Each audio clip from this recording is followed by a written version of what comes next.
Hi, good evening, everyone. Thank you for coming to our Thought Leader Series tonight, hosted by Stanford GSB VC Alumni Chapter, featuring our very own Rob Siegel.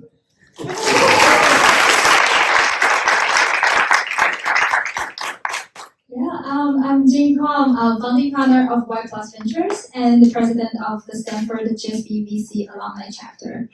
It's my pleasure to kick off tonight's event, where we'll explore the systems leader and how to master the cross pressures that will make or break today's companies and future ones.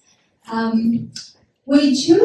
tonight's topic is the systems leader. We chose this topic because Rob just published his new book called exactly the same name. So it's a strategic choice to keep your marketing message consistent, as GSB has taught us. But beyond the advertisements, this topic couldn't be more critical right now. Especially, I believe that we are at the tipping point of many cross pressures, from domestic to international, from economics to politics. So we definitely need to update our worldview and value system with updated framework. Here's a little bit about myself. So I was born and raised in China, came to the US for education at Stanford GSB. Post-graduation, I went back to China and led the cross-border M&A and investment as the president and CEO of the subsidiary company of the top 4 financial group. And post the pandemic, I decided to relocate back to Palo Alto with my family and started Y Plus Ventures, an AI-native fund investing in consumer AI at the earliest stage in the US, primarily in the Bay Area. So tag me as a proud Stanford alum, first-generation immigrant, female VC, and mom of 2 kids.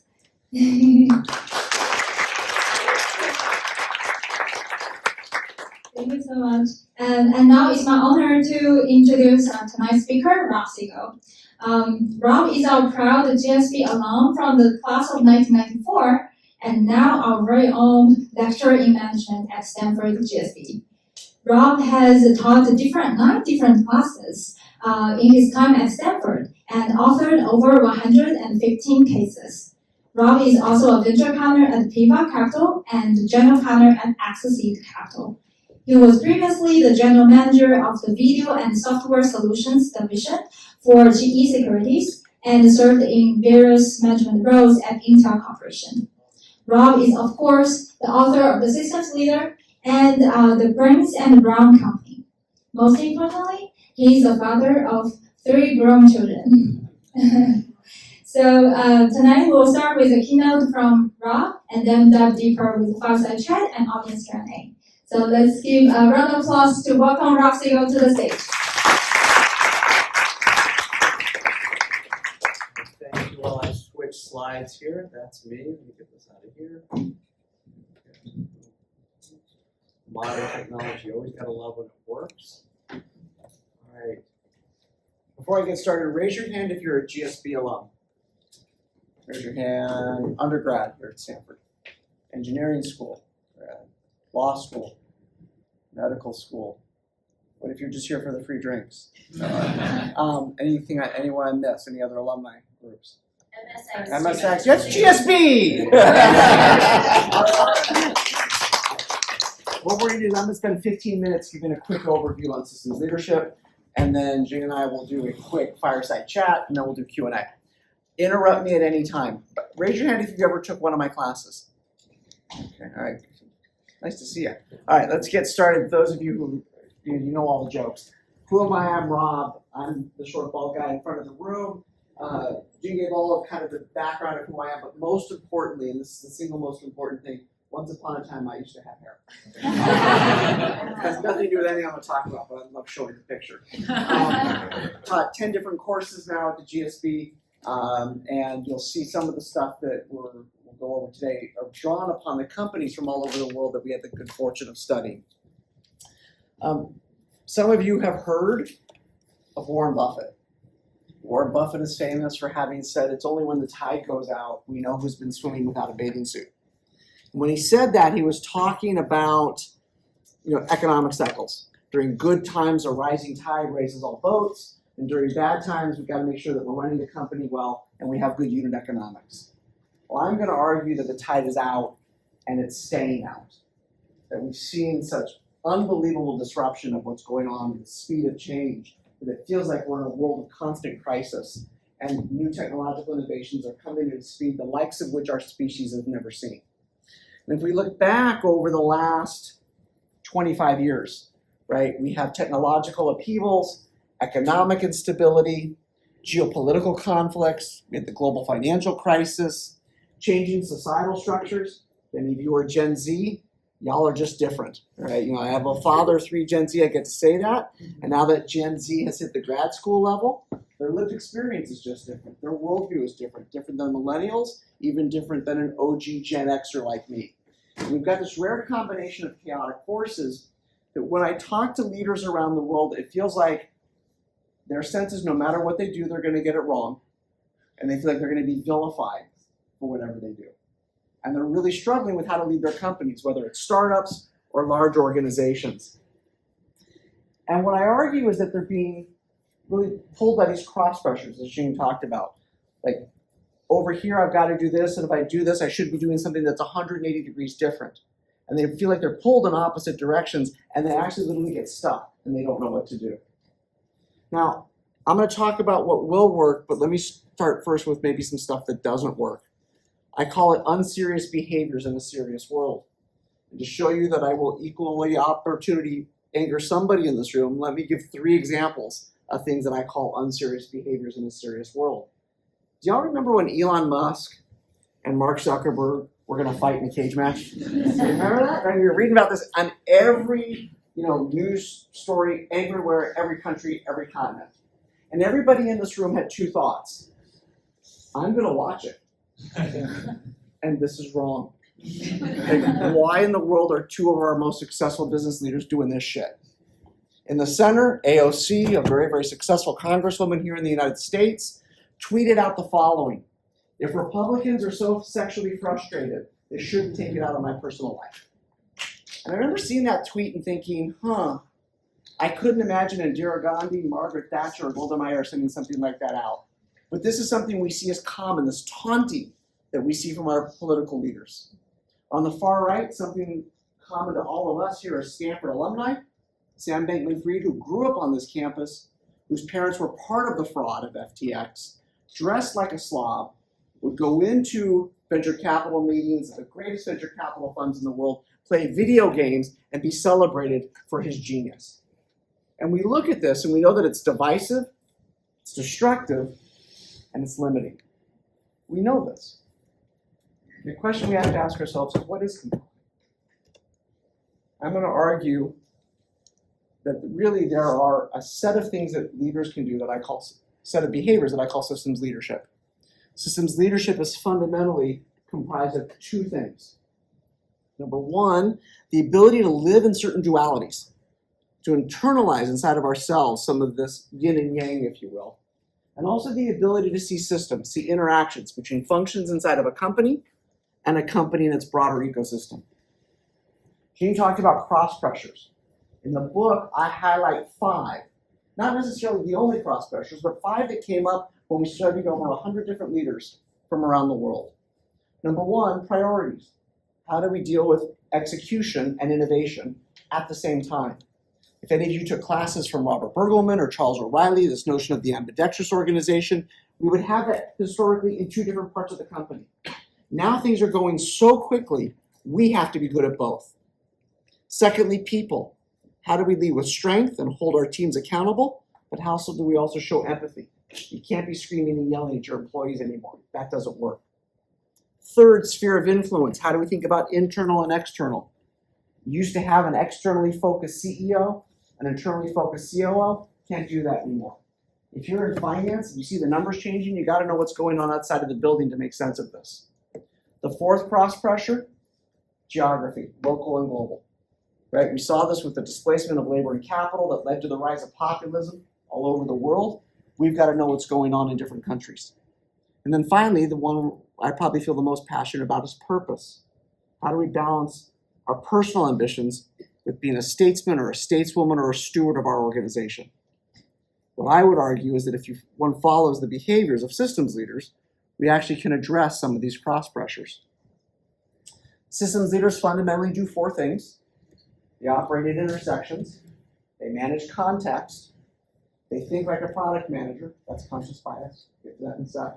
And finally, they run towards the disruption.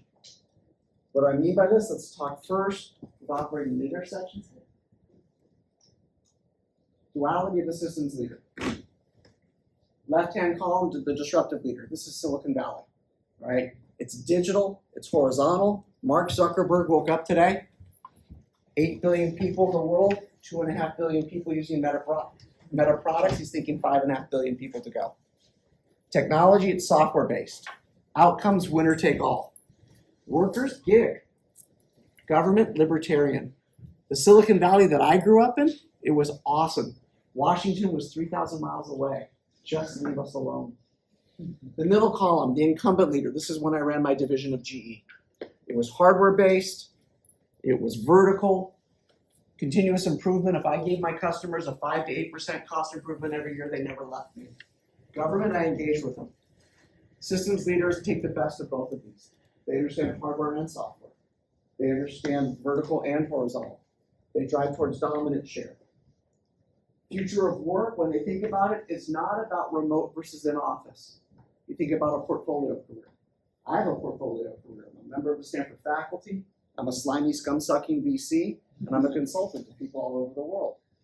The young men and women who work for all of you, they all have a side hustle. Each and every one of them has a side hustle. My question for you is, why don't we allow them to do that inside of your companies? They're gonna do it anyways. Why not give them a way to do it that benefits you and them? Government, gotta have a balanced view towards government. You might like government, you may not like government, it doesn't really matter. Government's your new business partner. 20th century geopolitical conflict was shaped by political ideology. Originally fascism versus Western democracy, and then communism versus Western democracy. 21st century geopolitical conflict is being shaped by economic ideology.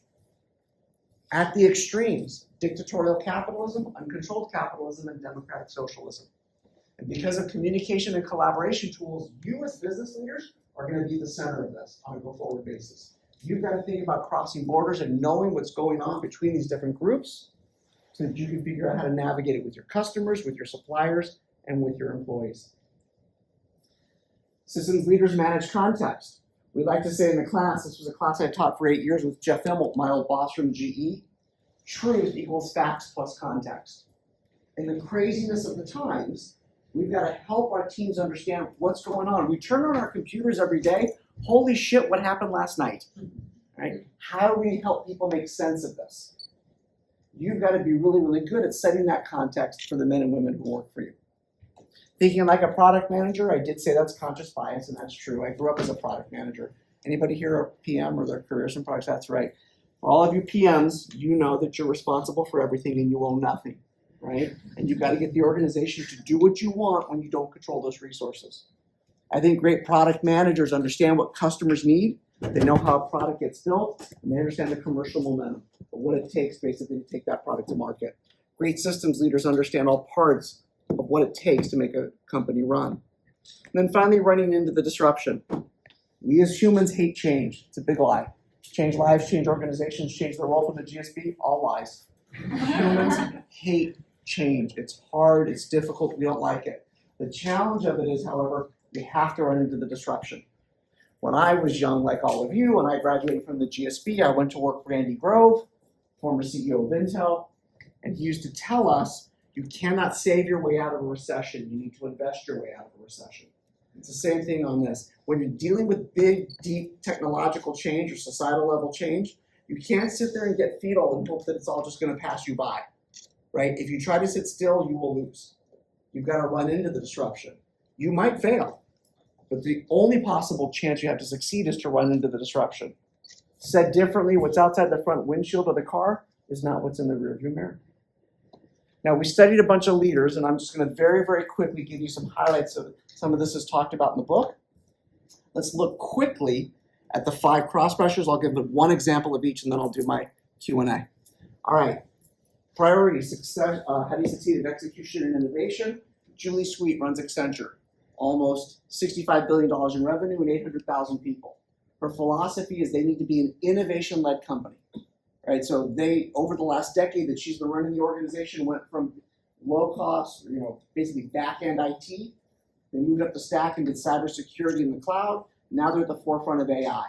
I run into Accenture people everywhere on every continent. It's just amazing. And they invest $1 billion a year retraining all of their people. What she says to her senior leaders, you need to deliver your numbers right now for our clients. You need to be at the forefront and the leader in technology and understand how AI is going to impact our customers. It's up to you to go do the training. I'm going to make it available. I will invest in innovation, and I'm going to make sure also that you execute. They really do not believe that you can be a fast follower when it comes to technology. It's critical for their clients. Now, this wouldn't be a Stanford presentation if we didn't have at least one slide on AI. I am not going to talk about inferences and learning models. You learn that on the other side of the street. But there are 3 things you as business leaders need to know. Number 1, whoever you're buying your LLM from, they're a technology supplier. I want to focus on that word supplier. Treat them that way. You wouldn't put a faulty part in a car or a medical device. Make sure whoever you're buying your LLM from is using your data for your benefit, not theirs. Secondly, the impact of the labor force is real. When you think about your companies, you know what jobs are going away in the next 3 to 4 years. My question, we'll talk about this, is what are you doing to re-educate your labor force today? Because even a place like Stanford can't keep up with the speed of change. Lastly, bring this into your everyday workflow. I'm less worried about all of you, but when I talk to people all over the world, you'd be surprised some people are still resistant to making sure that they're using AI to write their emails, do their presentations, or even just trying to understand how they're doing their simple queries on the internet. Right? Those are the 3 most important things that every leader I think needs to know about AI. Make sure you know how it works. Second cross pressure, people. How do we project strength and empathy? One of the great leaders we studied with Kathy was Kathy Mazzarella. Kathy runs a small company most people have never heard of called Graybar. Small, $10 billion in revenue, $11 billion in revenue, 10,000 people, all employee owned. Kathy's one of these leaders, when she walks into the room, we all sit up a little bit straighter. Like, this woman is strong and tough. She's also one of the nicest humans I've ever met. Her way of leading people is she holds people accountable. And if she's got a problem where somebody's not performing, she has 2 thoughts through her head. Do I have a skill set problem, or is there something going on in this person's life that I need to know that's preventing them from executing? One of the great things, she was described once by somebody as an iron fist in a velvet glove. She taught our students this greatest phrase ever: leadership's about everybody but you. Right? This is a human who is not afraid to show her humanity, but she actually gets her people to deliver. Third cross pressure, sphere of influence, internal and external. I chose this one because it's linked to academia. Seth Bodner is the president of the University of Montana Education System. I drew this very, very simple influence map. You see the University of Montana at the center. His job, he's very clear, no matter who's in his ecosystem, no matter who his stakeholders are, he's got one mission. His job is to train young men and women to help graduate, stay in Montana, and help build their economy. He's got to deal with faculty. We're a pain in the ass. He's got to deal with students. Students are a pain in the ass. He's got to deal with administrators. He's got to deal with the communities in which they operate. He's got to deal with the government. And everybody is constantly ebbing and flowing. He knows exactly what's going on inside of his system as well as outside. Fourth, cross pressure, geography, local and global. He's able to spend a bunch of time with Khaldun al-Mubarak, who is the CEO of Mubadala, Abu Dhabi's largest sovereign wealth organization. One of the things that he taught me was that before oil was discovered in the UAE, they were pearl traders, the Emiratis. That's who they were. They had pearls and they trade with their regional neighbors. And he said that created kind of this notion of the DNA of Emiratis is trade. And fundamentally, the way as a country they try to operate is they have a friends-to-all approach and no exclusive alliances. And think about this very, very small country, punches way above its weight class on a global and geopolitical basis. China is their largest customer. The US is their security guarantor. He's constantly looking through different and difficult situations with multiple lenses. He understands what's going on inside of the country as well as what's happening around the world. All right, the last cross pressure I want to talk about before we get to our fireside chat is purpose. Anybody here ever take a class from Bill Damon here at Stanford? None of you? If you ever get a chance, if he ever teaches again, make sure you take a class from Bill. Bill's one of the world's leading academics on purpose. And he gave us the definition that's up on the screen. That purpose is an active commitment to accomplish aims that are both meaningful to the self and of consequence to the world beyond the self. That it's okay for us to be ambitious as humans, but how do we think about our roles and responsibilities with the organizations within which we operate? You all have to lead on nuanced issues in a world that has very little time for nuance. This is hard stuff that you all have to do. Way harder than when I was running companies.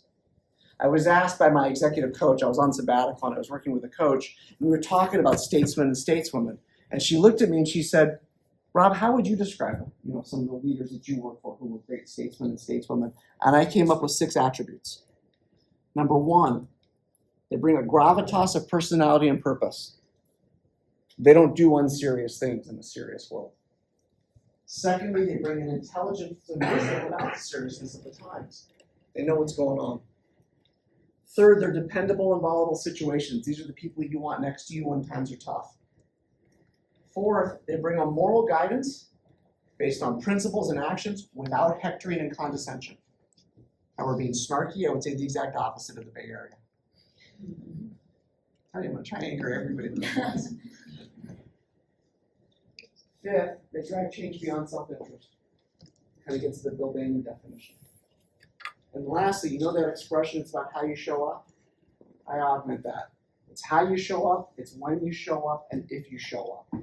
Are you on time and ready to go? Studied a number of leaders on this. One of my favorites was Jim Fish. Jim's the CEO of Waste Management. Jim's very ambitious, came up to the CFO function, been the CEO for about a decade. He's also really, really human. He's a statesman. And he has this amazing newsletter that he sends out to the employees every month called Fish Food for Thought, which is great. Like if your last name is Fish, you're going to have a great tagline for your newsletter. And he shared one with me that I'll tell you about. There was a school shooting right by the headquarters of Waste Management in Texas. And instead of sending something out, guns good or guns bad, Second Amendment good or Second Amendment bad, his message to his employee base was how he was hurting as a dad and as a father. Like it just like so angry that these things still happen and why can't we stop this? Right? He also talked about how during COVID he was getting a lot of pressure to fire people who wouldn't get vaccinated. Got pressure from his board, pressure from some of his management team. He thought about it. Finally, his message on Fish Food for Thought was to his employee base was that he spent a ton of time getting educated and talking to his doctor, and he chose to get vaccinated. And he encouraged every waste management employee to talk to their doctors and then make the decision that was right for them. And he said, and if you choose not to get vaccinated, you will not get fired. In the middle of a pandemic, we are not going to fire you. We'll figure out how we get people to work together who've been vaccinated or not, but this is a member of the family and we're going to empower you to do things. And what he heard from his people was, thank you for treating me like an adult. Thank you for empowering me to make my own decision. What I love about Jim is like his whole guiding purpose is whose brand is it anyways? He doesn't think that it's his brand as a CEO. He doesn't even think it's the shareholder's brand. He thinks it's the employee's brand. He really balances that ambition and stewardship or statesmanship that we write about. Greatest leader I ever studied on this was Michael Dowling from Northwell Health. I don't know if any of you were in the room when Michael, it was April of 2020. Does that date ring any bells? Northwell Health is the largest healthcare provider in New York. He shows up 9 o'clock at night, East Coast time. I've got 150 kids on Zoom. What am I going to do? I'm going to be my obnoxious self and start teaching. Oh my God, what a shitty business. This is a horrible business. This guy's got 3% margins. He's not getting the value for the risk he takes. This is a horrible business. In healthcare, you want to be in, therapeutics or you want to be in medical devices. Students argue with me. It's awesome. Michael takes over the class. He's talking for about 3 minutes and he says, I want to go back to something Rob said. I'm not getting paid for the risk I take. I don't get the value for the risk I take. How do you value a human life? I could make a lot more money, if I only treated rich people. Is that the society we want? 150 jaded Stanford students were in the palm of his hand. Right? It was the greatest example of leadership I've ever seen. Right? We have the ability to be great leaders if we want to be. Now, I'm rushing through this really quickly because I'm trying to get to the Q&A. But what I want you to know and understand is that we talk about these unserious behaviors that we see in a bunch of these leaders. We'll talk about this at the very end. I believe you can be the exact leader that you want to be. I've just shown you 6 examples of leaders who don't show those behaviors. They're successful by any figure of merit. They're out there. And each and every one of you, you can be bombastic and sarcastic, you can be unkind, or you can be strong, as well as empathetic. That's what systems leadership is all about. So with that, let me call up Zheng and we'll go to the fireside chat. Thank you on that. I'm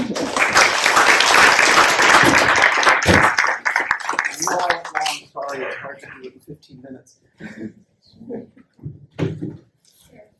Oh, thank you. Were you able to hear me without the microphone? I usually don't get told that I'm too quiet.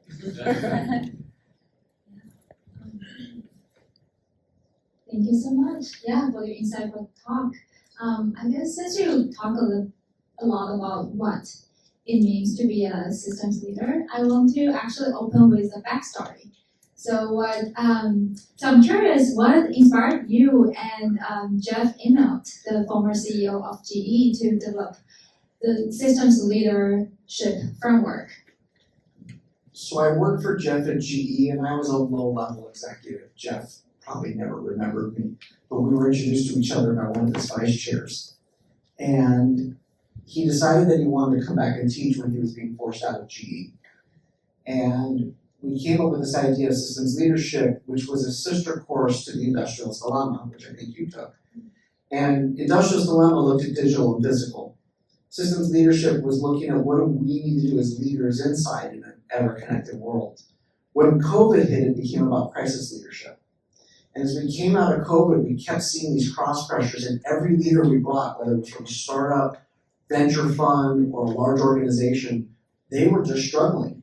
And we'd get them in a room like this, and because the room's off the record, they would tell us what they were really going through. And then Jeff was really pushing me to write another book.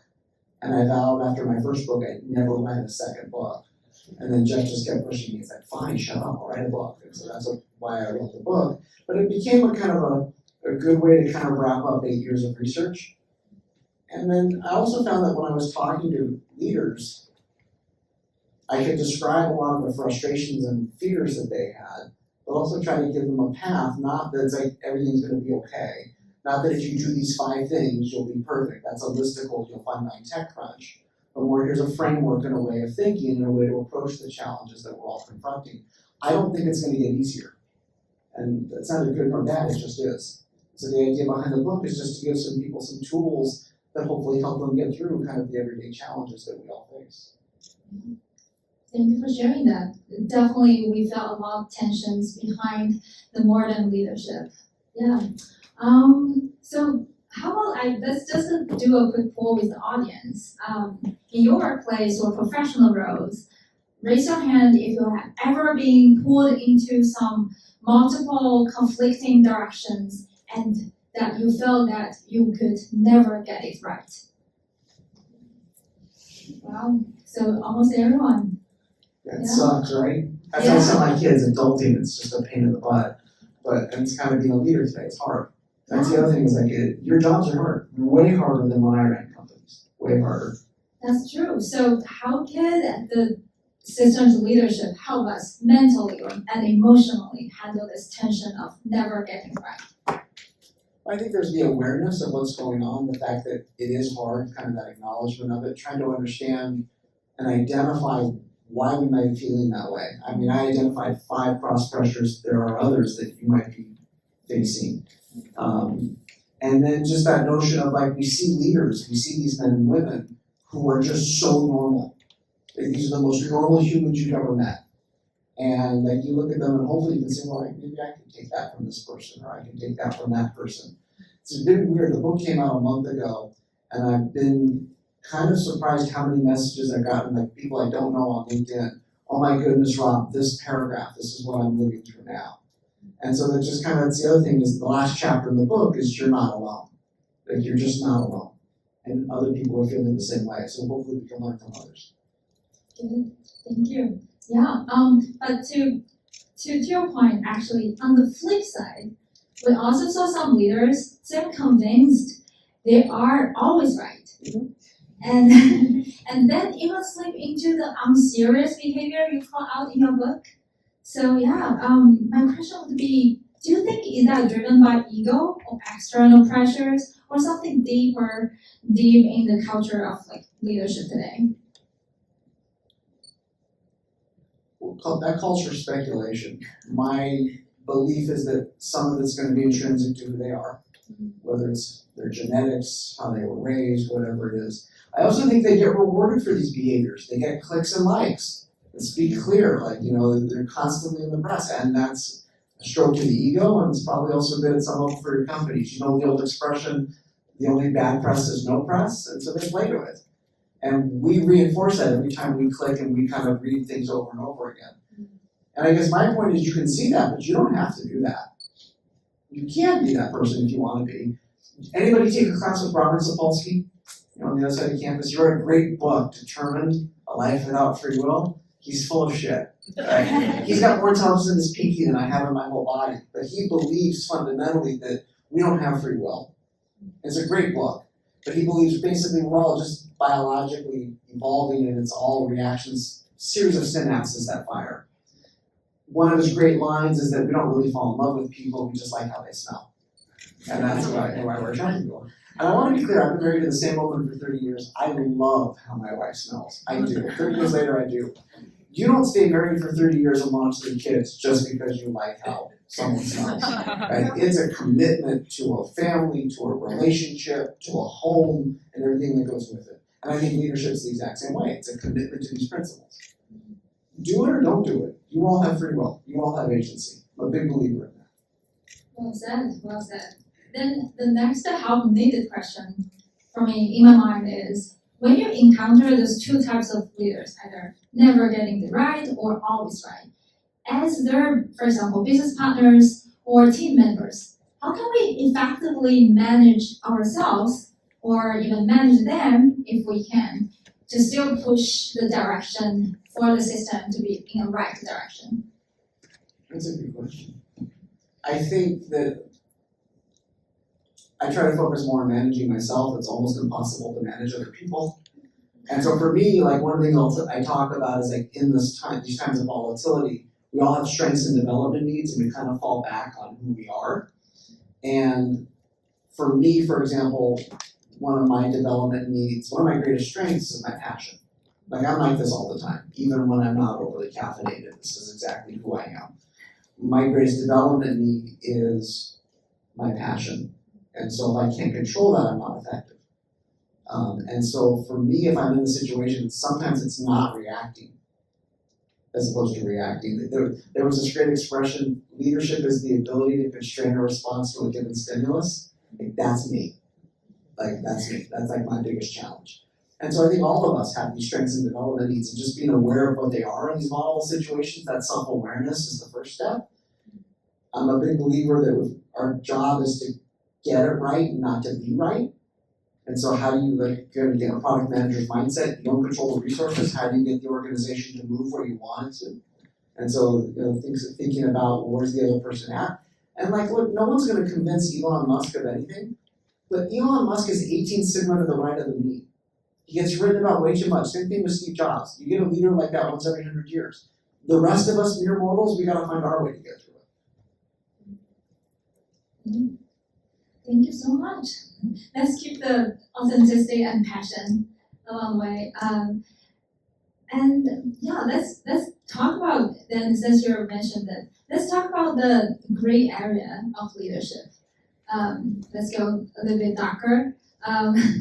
to the darker side of the real world. I think in your book you mentioned about the need for nuanced thinking for great area of leadership. So can you share a real world example where that leader maybe he's navigated a real world morally complex situation, but then with a sense of purpose? Okay.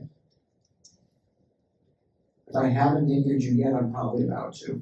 But I write about it in the book. One of our GSB alums, she runs a healthcare company. And so the question is that she was confronting was, should she speak up on a social issue?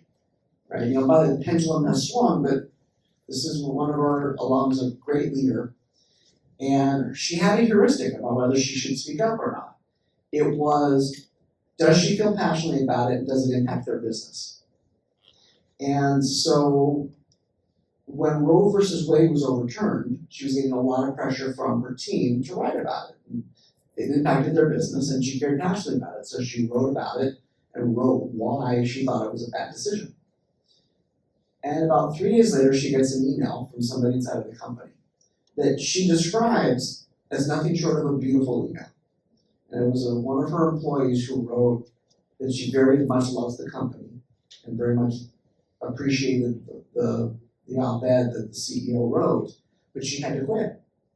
And she said, I disagree with what you wrote, and here's why. Let me just walk this through.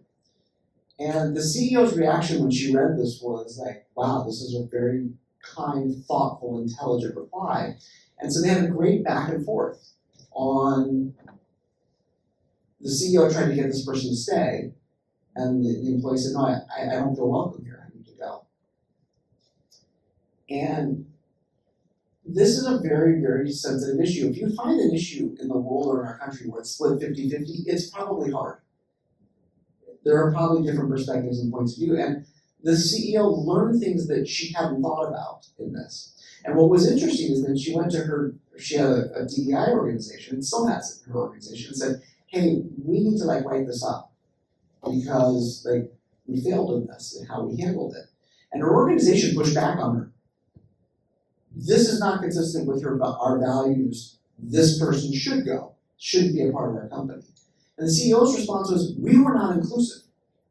We were not inclusive to a member of our team. And that's not okay. Now, wherever you sit on the spectrum of this topic, what I like about that story was here was a thoughtful leader who had a point of view and learned along the way that there were ways maybe she could have done it differently and better to being more inclusive. That's an example of hard. I didn't have to deal with that stuff when I was running companies. I just had to make and sell things. Your generation, and the pendulums are swinging, and it's we're constantly whipsawed. This stuff is hard. I think even the appreciation, we can lead with a little bit of kindness, I think, sometimes when people disagree with us. And what I love about this leader was she was I remember when she was going through it, she was just racked inside about how deeply she felt, and she was so appreciated how the other person handled it. It was the other person gave grace, and she was almost wishing that she had been able to give more grace. So that's an example of just a hard issue, and that these issues are hard. So being gentle, I think, to ourselves and maybe the people around us can help. Okay, this is such a powerful example. And then, I guess to some people, especially we have audience who are young alumni who haven't stepped in the water that deep yet, what's your advice for them to potentially navigating the gray area of leadership? You'll get there, it'll all be okay. Worst case scenario is every 30 years for me. I was the least successful person of all my classmates and friends. My classmates are more successful than I am in every possible way, business-wise, what they've accomplished. They're nicer than I am, they're kinder than I am, they're more generous than I am.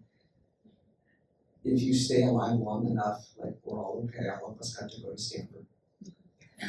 And my life's pretty lovely, right?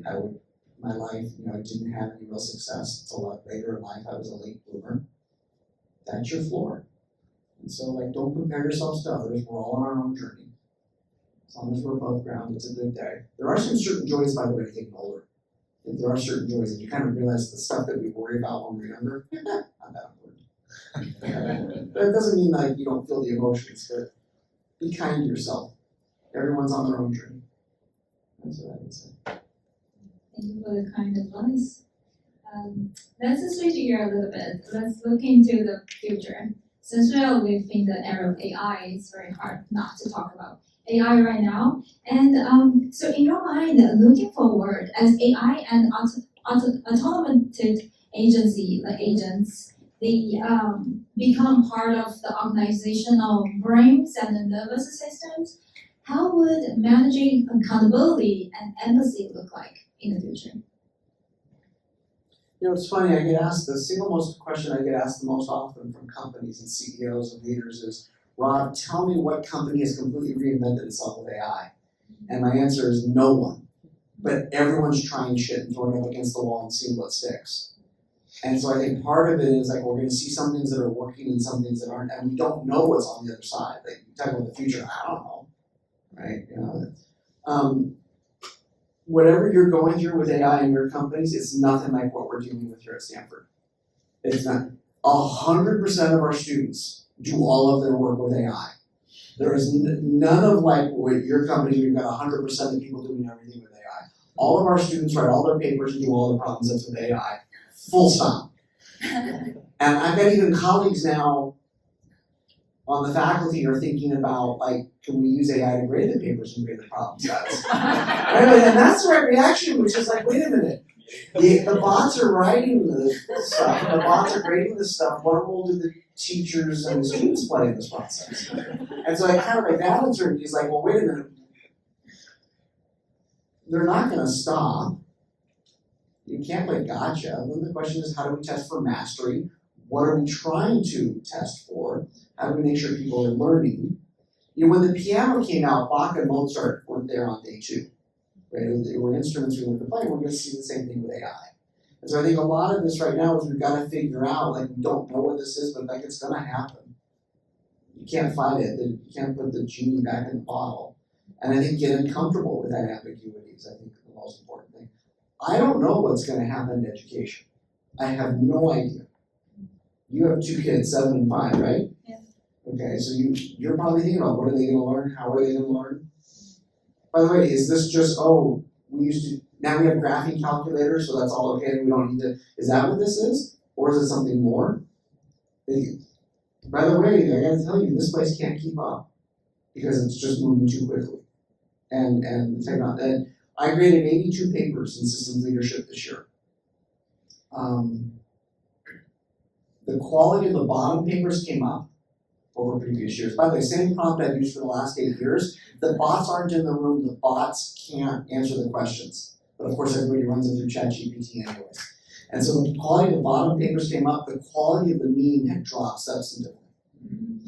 And I usually every year get like 8 or 10 papers that blow me away. Like students do something like, wow. I only had 2 or 3 this year. There was very little original thought, the papers were undifferentiated, the cadence of the sentence structures, the words used were all the same. All right, it is what it is. Now maybe next year it'll be better. Maybe the bots will just hide themselves better. But like it was a thing, like I was noticing there was very little original thought that was put in on this paper. Okay. Then I like your comment about like the grading and also students using AI. But then to build on that, how can today's leaders prepare themselves as humans and AIs co-evolving in the decision-making loop? I think we have to live in that ambiguity and be comfortable with it even when it's uncomfortable. We have to be ready for constant change. We have to learn to let go of what came before us. You know, some of you have heard me talk in the past about the parable of the crab. You know, crabs, like all crustaceans, need to mold their shells in order to grow. What they do is they fill themselves up with water and they pop off their shells, right? Their shells get chips and parasites. You have to do this, otherwise the crab can't grow. And I was reading this great sentence about crabs. Do not ask me why I was reading about crabs, but I was. It was a rabbit hole I fell down. And it said that crabs, like all crustaceans, when they mold their shells, go from being vicious predators to soft, paranoid cowards. And I read that and went, oh my God, that's just like us. Right? Whenever we have to make these changes, it's uncomfortable. Remember I said people hate change? We do hate change. And so I think as we're dealing with this, we just have to kind of become, whatever we did yesterday is different than what we're gonna be doing tomorrow, and just kind of being comfortable with it. And like, we're gonna feel like amateurs, and we're gonna feel like we're not experts. I think that's the new normal. If you look back over the last 25 years, the dot-com meltdown, 9/11, global financial crisis, populism 1.0, which was a global thing, Brexit, yellow vest, Bolsonaro, the first Trump administration, the pandemic, what we're seeing now, this is the new normal. This is the new normal. So your job as leaders is to lead, get your teams through. If that's what you gotta do. You can do this. You don't do this. I'm not saying it's gonna be easy, but you can do it. Fantastic. Okay, before we open up the floor for Q&A, let me ask the final question that's close to many of our hearts at Stanford. What matters most to you and why? You two might have been in the room when I gave last lecture this year. So we have this amazing thing we do every year at the GSB. Some of you may remember it when you get asked to give a last lecture, 5 to 7 faculty, and I've done it 8 of the last 10 years. And this year I looked at everybody and I said, yeah, I'm not gonna give you a last lecture, I'm gonna give you a first lecture. So I don't wanna talk to the students as teacher to student, I wanted to talk to them as peers. I'm not talking to this fellow alumni. And what I talked about was education. And how this is changing, and all of us in this room, the only thing that holds us together is education. Like, we're here because of education. Our Stanford degrees, this is an institution of higher learning. And I'm spending a lot of time, having dedicated 23 years of my life to teaching. Like, what is education? I think education is a great equalizer for society. It allows people to grow and better their communities and themselves and their families. And so, like, how do we teach people and give them that opportunity so that they can grow and do better for themselves and their countries or whatever it is? And that's actually what, at this moment in time, what I'm thinking. Aside from obviously trying to be a good husband and a good father and a good son, which is kind of like that, those are the higher order bits. But from a professional basis, like, I'm spending a lot of time thinking about what's Sarah going to be doing here at the GSB. You know, how is she gonna? We've got a lot of big change that needs to happen. John, the challenges he's dealing with at Stanford. So I'm spending a lot of time thinking about that at this point, at least professionally. Thank you so much. Let's give Rob another round.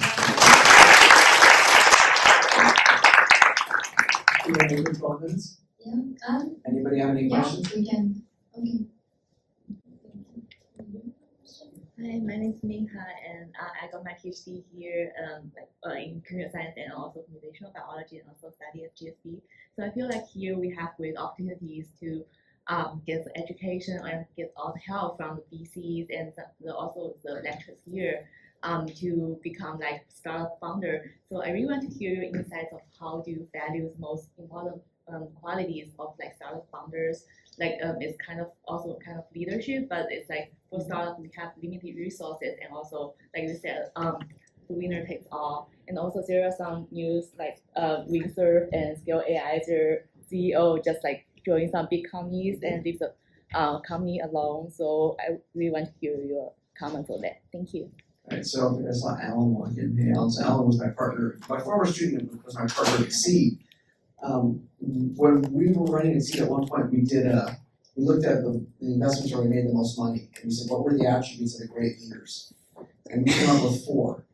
Number 1, they were energy creators. They could get us excited about the business, get customers excited, they could get people who wanted to work for them excited. The second thing is they were problem solvers. It's Tuesday, there's a brick wall in front of us, and we're going over it, around it, through it, like we're just gonna deal with it. They didn't get discouraged. The third is they were truth seekers. They wanted to get it right, not be right. And fourth, they were slightly impatient. Or said differently, they were a little broken, not a lot broken. And so like they were just kind of like, yeah, statistics say I'm gonna fail, but yeah, I'm gonna give it a go anyways. And so like those are the attributes that we look for where we make money from the most CEOs. The issue of people leaving a company, if I understood the question, and like kind of jumping for a big paycheck and leaving people behind. Somebody offers you $2 billion, right? And you okay? On the other hand, it's kind of uncool, like, what's the whole point of teams? And my Substack post this week was about teams. In SEP last week, I taught a whole thing with John Donahoe, an alum from our school, former CEO of Nike, about high-performing teams. You know, high-performing teams have to play together. I think when the leader kind of jumps out and leads, like, okay, I'd say, like, if somebody gave me a few $1 billion, I'd find several $100 million to pass around. So it's kind of like, really? But I mean, well, you know, I'm just, the man I see in the mirror in the morning, I'm trying to, like, make sure I like that guy. I'm not worried about what other people do. I was raised differently. I was raised to think about the collective. And by the way, I'm fiercely ambitious. But that's why I kind of like this, what I talked about. I think it's a false choice to choose between that. Do I like it? No.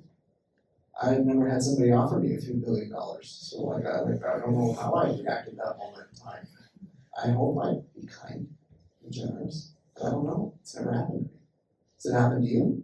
No. Not yet. What do you think you would do? Somebody offers you $2 billion, would you leave your company? I don't think so. Raise your hand if you think you'd leave if somebody offers you $2 billion. Okay. But 2 hands on the back, like that. You know, that's kind of like, I don't know. Like, I think these are hard.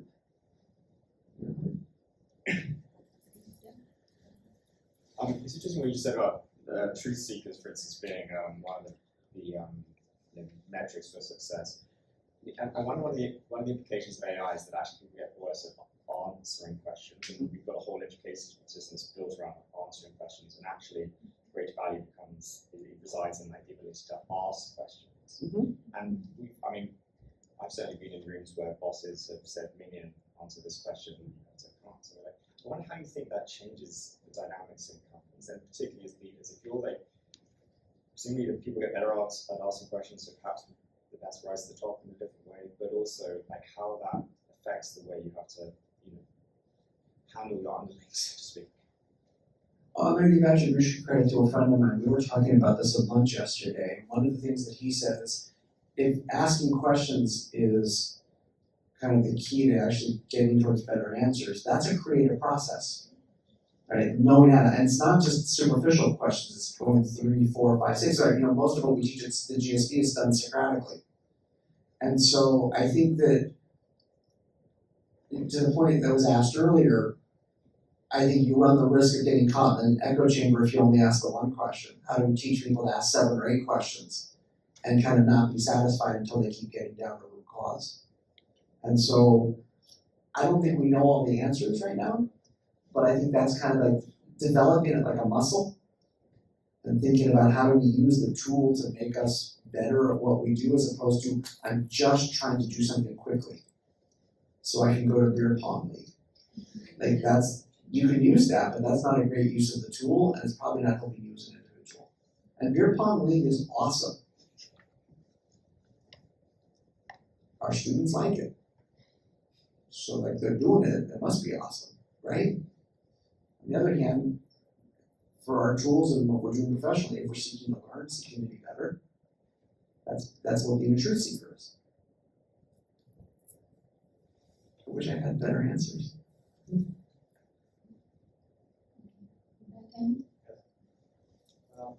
What's your sense if you took, let's say, the Global 2000 for whether the majority or a minority of those companies have CEOs that are embody the characteristics of a system leader?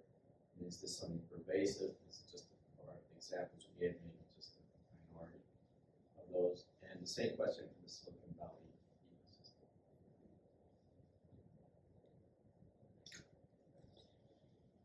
One of the neat things about being at Stanford is like everyone will take my call because I'm not a journalist and I'm just a dumbass lecturer at Stanford and I'm not threatening. And when I call these people or they come to class, what I'm always shocked by is how normal they are. And in fact, when somebody's bombastic and an asshole, it's actually an outlier. I actually find it, I do a lot of business outside of the US, throughout the Middle East, Asia, Europe, South America. I actually found a lot of really interesting things happening outside of the US with a lot of these leaders. And I find that a lot of the leaders, what I find compelling, and speaks to me, is they think a lot about their company, their community, how they're trying to make their country better. And like that speaks to me. So like there's a lot of hope I have when I see that. Our students at the GSB one-on-one are as lovely and beautiful as they've always been. You know, I've taught 20% of the people who ever graduated from here. Students are still one-on-one awesome. I think there's a lot of bullshit that comes with Silicon Valley. I think the GSB, there's a lot that we've done that's made it successful the last 17 years, which I worry we're seeing from an old hymn book. So I'm hopeful for Sarah. I think more people in the world are good than not. You know, the people, I mean, I meet some amazing people around the world, so I'm hopeful. There's a lot of pressure, especially in the communities in which we run, to peacock, to have the perfect Instagram feed, perfect LinkedIn feed. There's a lot of virtues. I guess I'm done. There's a lot of virtue signaling around what I would call, you know, the fake I failed, give me applause. For those of you who did talk here at the GSB, I like to call that the pity Olympics. I think everyone's going through their own things. Great. I noticed we still have a couple of hands, but I want to honor our time. So probably last question on the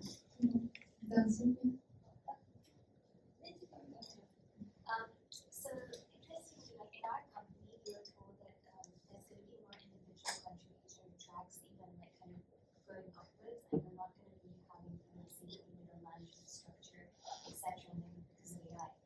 And so, how do you think that's going to affect like leadership and growing the company, and then when you have to become a people leader, how are you going to switch into that? I'm very skeptical about this because I think there are reasons they're doing that don't have anything to do with what's good for leadership and org structure. I think a lot of these companies are fat. They have hired too many people during the boom times, and they're using that as an excuse to weed out non-performers and the like. Eventually, there will be some hierarchy that will come back in. That's how systems scale and organizations scale. Governments, military organizations, education, okay. So like the pendulum will swing back is my belief. I used to have thousands of people who reported to me at GE. And it's so much more awesome being an individual contributor. You have no idea. Like not having to manage people is a blessing. When I was young, like you, like that was a sign that I was moving up in seniority in my career, right? Because I was managing people. And then like you manage people, and then you realize, oh, people, they're a pain. Like the people, like everything would be fine if there were no people, right? Some people love it. I like to think I was good at it. I didn't necessarily enjoy it. Like I remember one guy who worked for me came in and he was complaining about his job, and all I could think going through my head was, I hate my job too, but I don't get to bitch to my boss, right? You know, it's like all I had to do was execute.